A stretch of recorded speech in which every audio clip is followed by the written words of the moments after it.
Olá! Nessa aula, nós vamos falar sobre a avaliação e a classificação dos cargos. E para isso, vamos começar vendo esse exemplo. Trabalhar no administrativo é moleza. É e-mail pra cá, telefonema pra lá, reuniões. Eu queria ver mesmo uma empresa sem o seu departamento financeiro. Moleza, é? Você é que pensa. Praticamente todas as diretrizes da empresa são gerenciadas lá, através dessas reuniões, dos telefonemas. O financeiro é que é moleza. Só emite notas, recebe pagamentos, faz planilhas. Ué, o mundo dos negócios é movido pelo dinheiro, não é? Então, o que é mais importante para uma empresa do que a sua saúde financeira? Só tem saúde financeira a empresa que toma decisões certas, que sabe administrar o seu negócio. Então, como vocês podem perceber, muitas vezes o que acontece na empresa é exatamente essa situação que a gente acabou de ver. Um acha que o outro é sempre mais importante. Eu acho que o meu cargo é mais importante do que o seu. Eu contribuo melhor para a empresa, ou mais para a empresa. E, na verdade, para tudo isso, nós precisamos fazer uma checagem mais minuciosa. Será mesmo que um cargo e o outro, entre um e outro, qual é o mais importante? E é para isso que, nesse caso, nós nos utilizamos de algumas técnicas, ou alguns métodos, para que nós tenhamos certeza de que há uma importância maior em relação a esse cargo ou em relação àquele cargo. E, de uma certa maneira, nós posicionamos esses cargos dentro da nossa estrutura organizacional de acordo com esta importância. Essa fase é a fase da hierarquização. A fase da hierarquização é uma fase onde eu vou colocar um cargo em cima do outro. Ou seja, dentro de um organograma, imaginem que vocês tenham o maior cargo no maior ponto deste organograma, como se fosse numa pirâmide. Imaginem vocês uma pirâmide onde eu tenha no topo dessa pirâmide os cargos de maior valor. E na base dessa pirâmide, os cargos que têm valor, mas não têm um valor tão importante ou tão representativo e significativo como os cargos do meio da base da pirâmide, do meio da pirâmide ou do topo dessa pirâmide. A charge que a gente vai ver agora ilustra bem o que eu estou querendo passar aqui para vocês. Você tem, por exemplo, no mais alto ponto desse puleiro, um papagaio, que representa o quê? Ele representa o maior nível na hierarquia desse puleiro. Na base, ali no meio desse puleiro, eu tenho outros papagaios sendo posicionados. Percebam que há uma diferença entre aquele lá de cima, o semblante dele é mais alegre, está mais contente, está mais feliz. Também ele é o principal, o que rege essa orquestra de papagaios logo abaixo dele.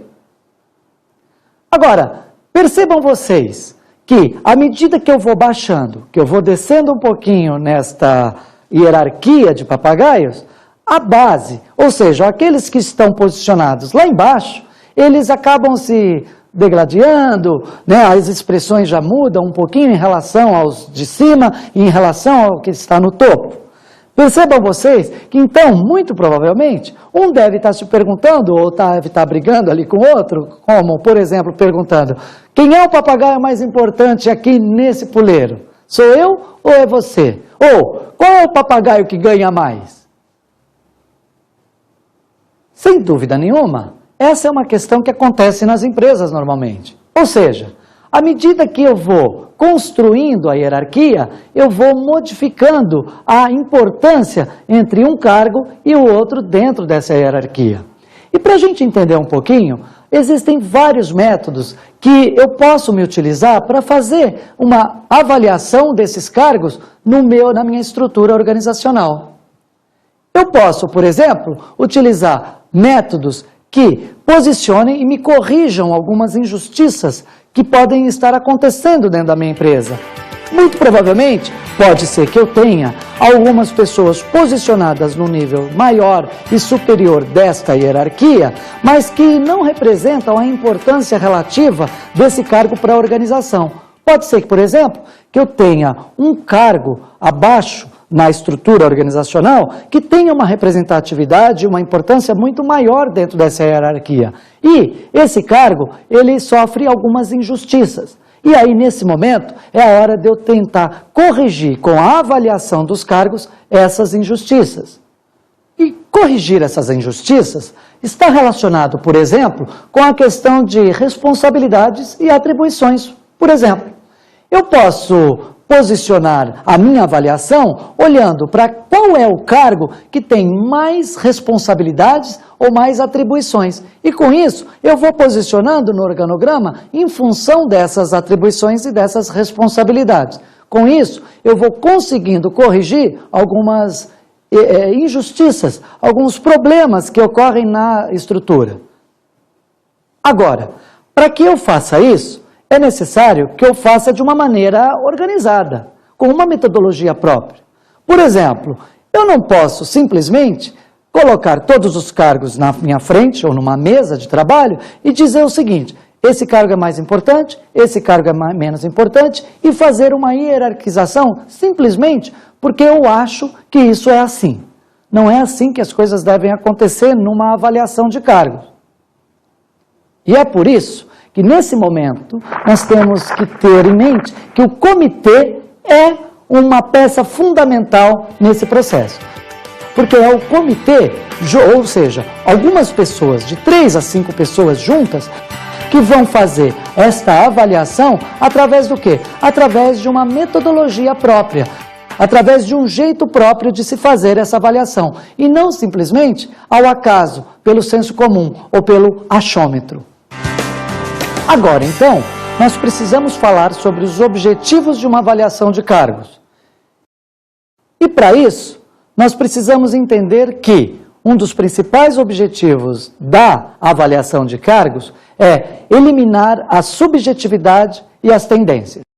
Isso é muito comum numa avaliação de cargos. Muito comumente, o que ocorre?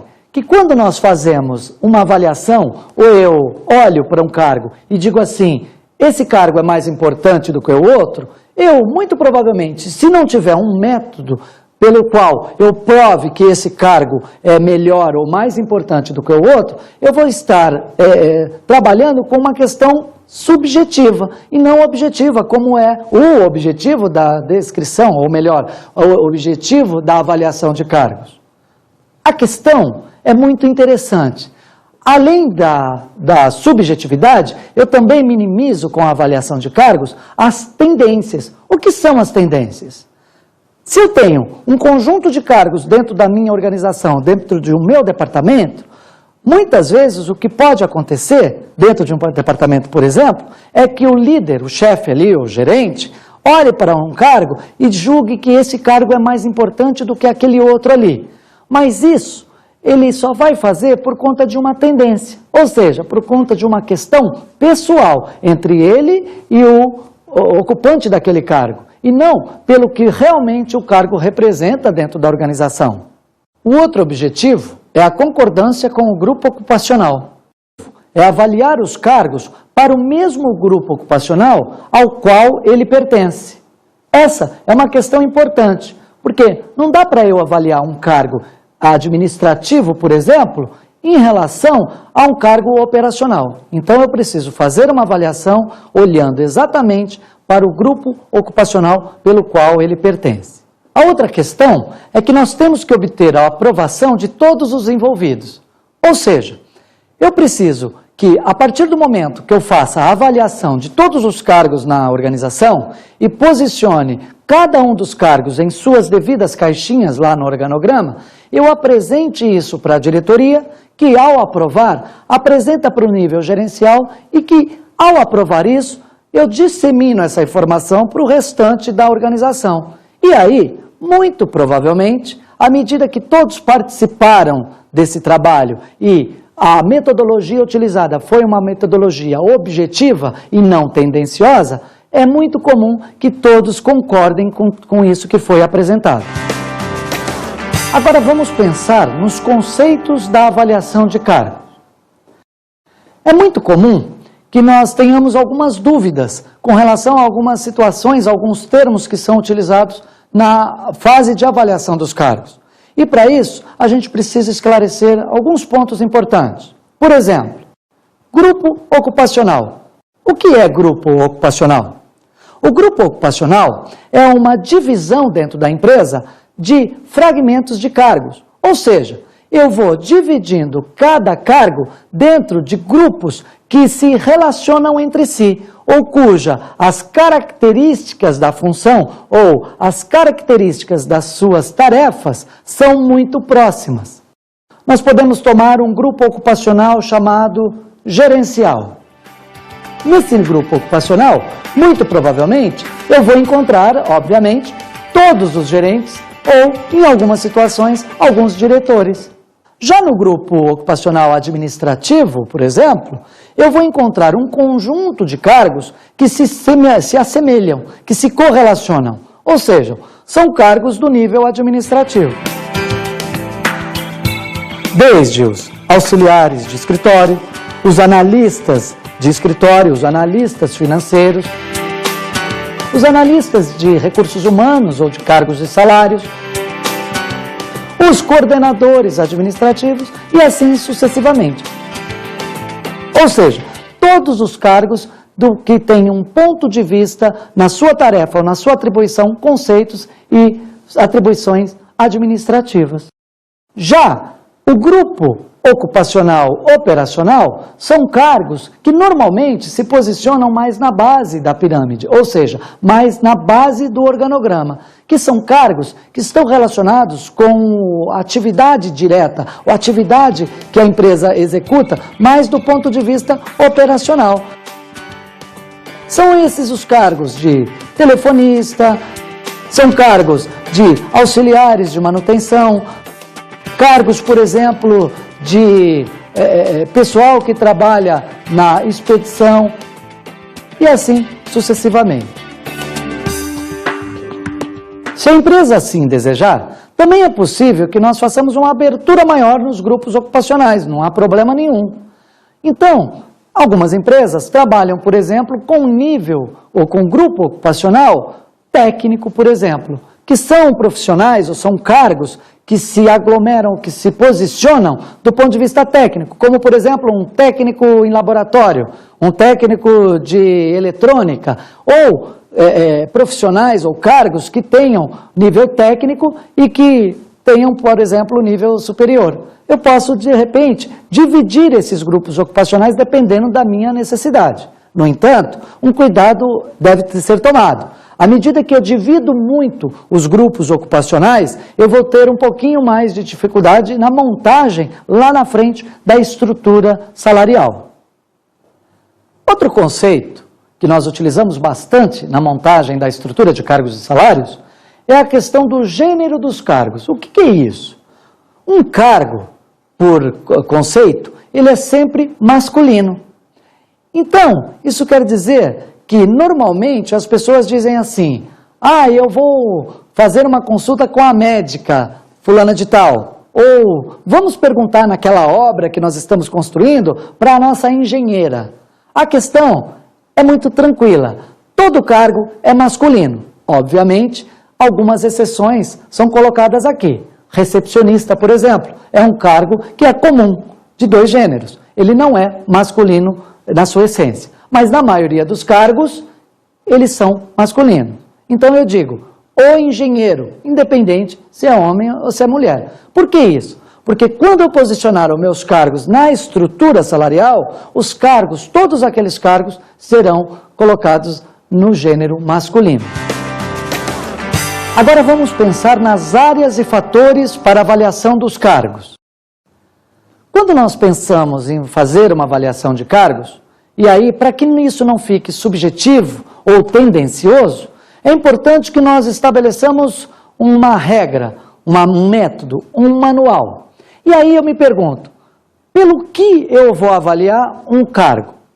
Primeiro, eu preciso avaliar os cargos nos mesmos fatores, porque senão eu pego um cargo e o outro cargo e ao compará-los, eu classifico ou faço a avaliação desse cargo em fatores diferentes. E aí, provavelmente, as avaliações não serão idênticas, não serão as mesmas. Por quê? Porque eu não fiz a avaliação desse cargo nos mesmos fatores. Os fatores de avaliação do cargo, eles levam em consideração algumas questões como instrução, quais são as responsabilidades, as atribuições desse cargo, quais são a experiência necessária para esse cargo. E aí eu vou colocando fatores importantes que vão me fazer com que, quando eu estiver fazendo a avaliação, eu possa avaliar aquele cargo nos mesmos fatores. Por exemplo, eu posso avaliar um cargo em função da sua penosidade, de quanto que ele pena para fazer uma determinada tarefa. E se eu fizer isso, eu vou ter que avaliar todos os cargos do mesmo grupo ocupacional nesse mesmo fator. Todos os fatores, os fatores de avaliação, eles trazem uma certa divisão. Como que funcionam essas divisões dentro das avaliações de cargos?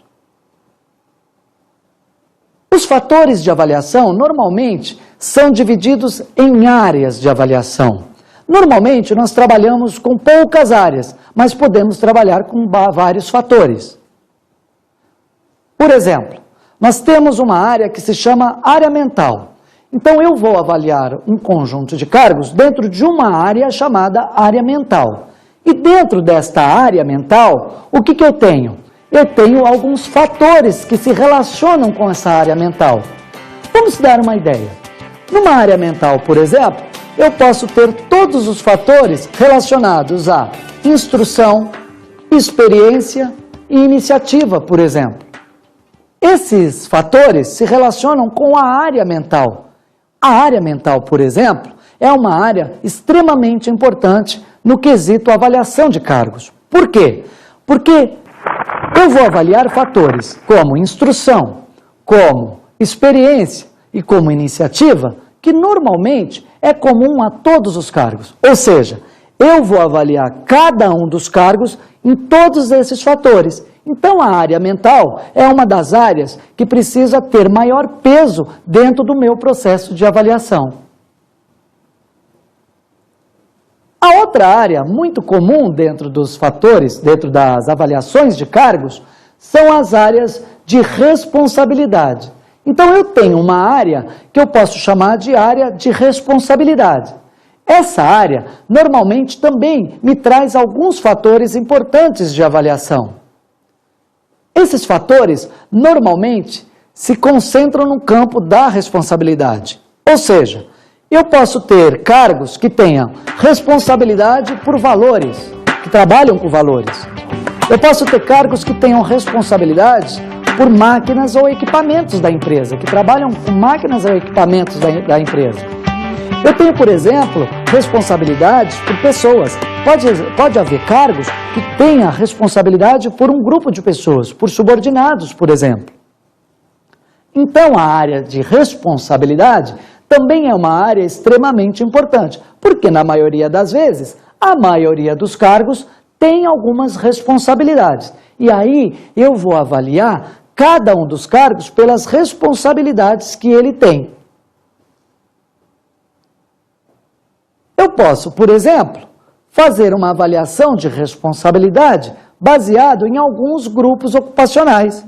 Por exemplo, existem cargos do grupo ocupacional operacional que, muito provavelmente, não têm muitas responsabilidades por valores, ou, por exemplo, responsabilidade por dados confidenciais. Mas, no nível diretivo ou no grupo ocupacional gerencial, onde está situado os presidentes, os diretores ou os gerentes, muito provavelmente, eles serão avaliados por responsabilidades por dados confidenciais, por valores e também por subordinados, por exemplo. A área física é uma outra área também muito comum nos processos de avaliação de cargos.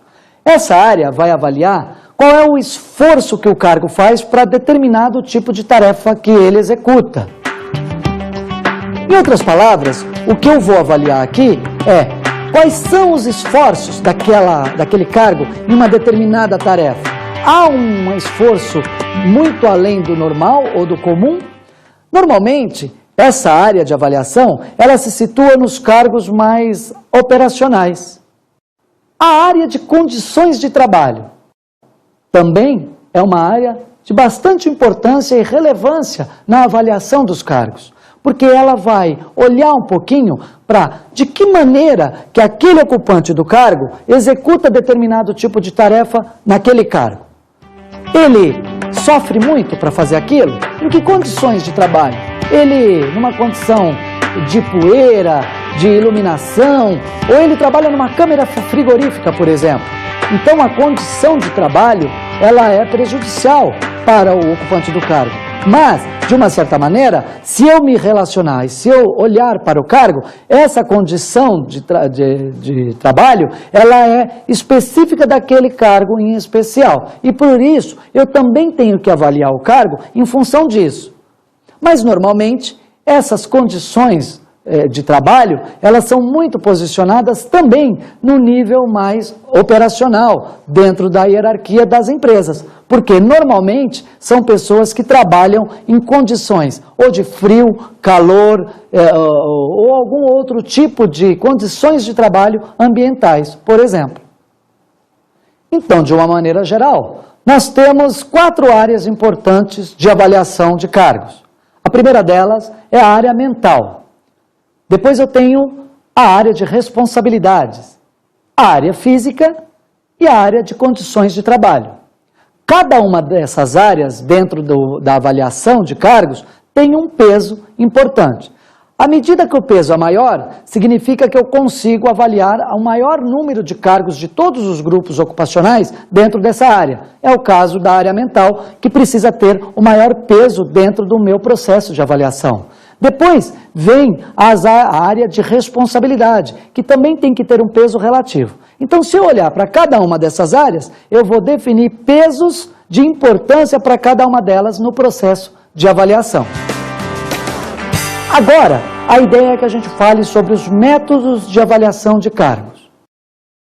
Agora que a gente já conhece um pouquinho do jeito de fazer a avaliação desses cargos, que é através das áreas e dos seus devidos fatores, é importante que a gente entenda por quais métodos, qual é a metodologia mais adequada para fazer a avaliação desses cargos dentro de cada uma dessas áreas citadas agora por nós.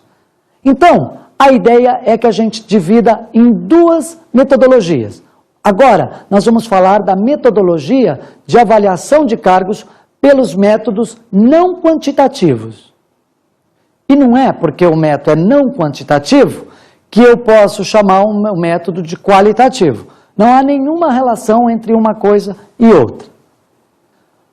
Nos métodos não quantitativos, é muito comum nós nos utilizarmos de 2 sistemas diferentes. O primeiro dos sistemas de avaliação pelos métodos não quantitativos são os sistemas de escalonamento. No sistema de escalonamento, eu comparo os pares de cargo. Ou seja, de uma certa maneira, eu olho para um cargo e olho para outro cargo e observo qual deles é maior ou tem mais importância dentro da minha estrutura salarial, dentro da minha estrutura empresarial. E eu vou olhar para isso simplesmente olhando para os cargos. O outro sistema é o sistema de comparação por fatores, que vai comparar os cargos, ou vai fazer a avaliação desses cargos, comparando alguns fatores, como iniciativa e algumas atribuições. Agora, nós vamos ver em detalhes como é que funciona o sistema de escalonamento, dentro do método de avaliação não quantitativa. Avaliação de cargos pelo sistema de escalonamento. Vamos pegar, então, um exemplo.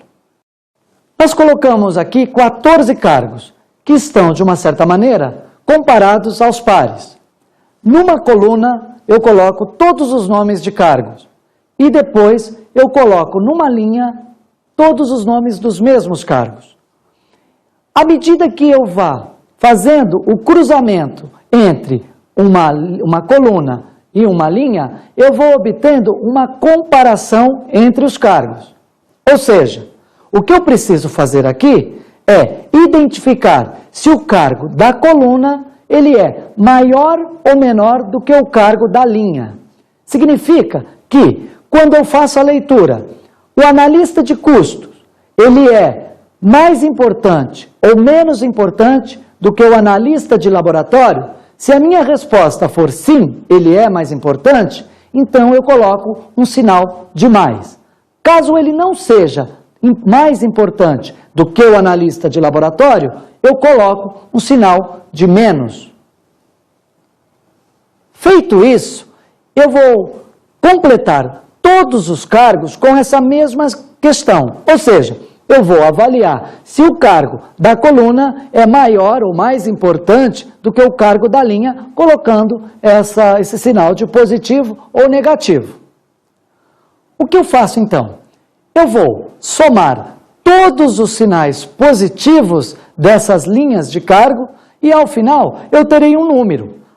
Esse número eu acrescento mais um e eu terei uma quantidade total de pontos para aquele cargo, que foi comparado em relação a todos os outros cargos dessa tabela.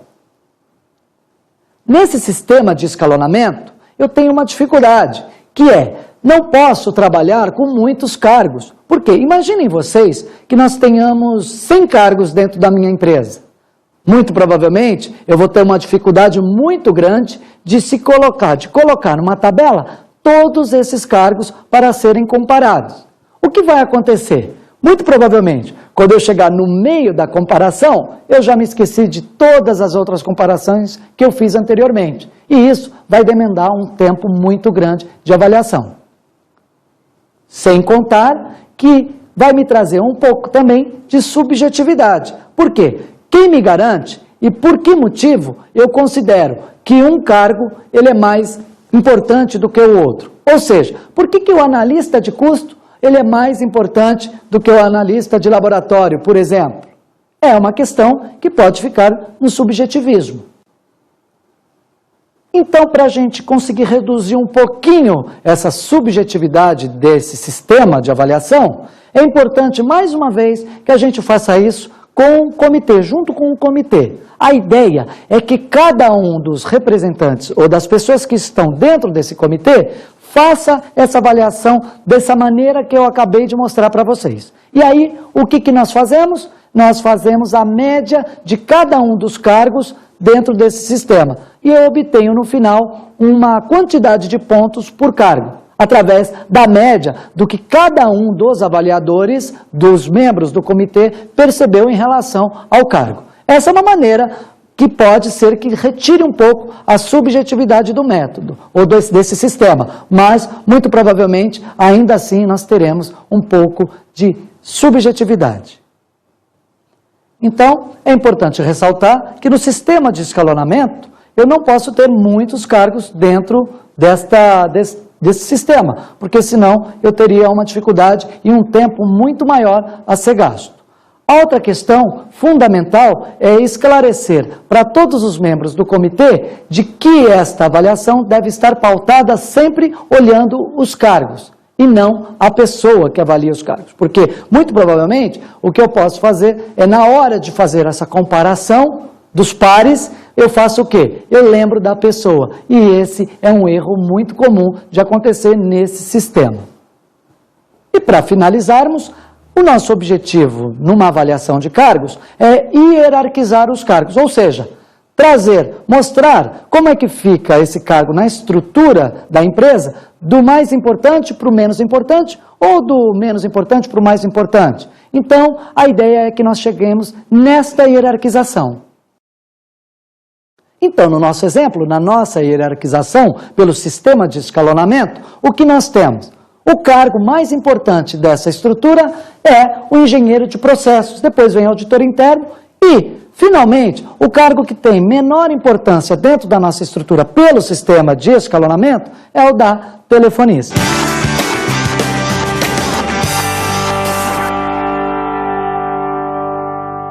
A dica de estudo para a nossa aula é Recursos Humanos, o capital humano das organizações, de Alberto Chiavenato, editora Atlas. Esse livro traz para a gente vários capítulos. Dentre os capítulos desse livro, nós temos um capítulo que trata exclusivamente sobre a questão relacionada à estrutura salarial e todos os seus métodos de avaliação. Ele é importante para você aumentar os seus conhecimentos a respeito desse assunto. Bons estudos para você!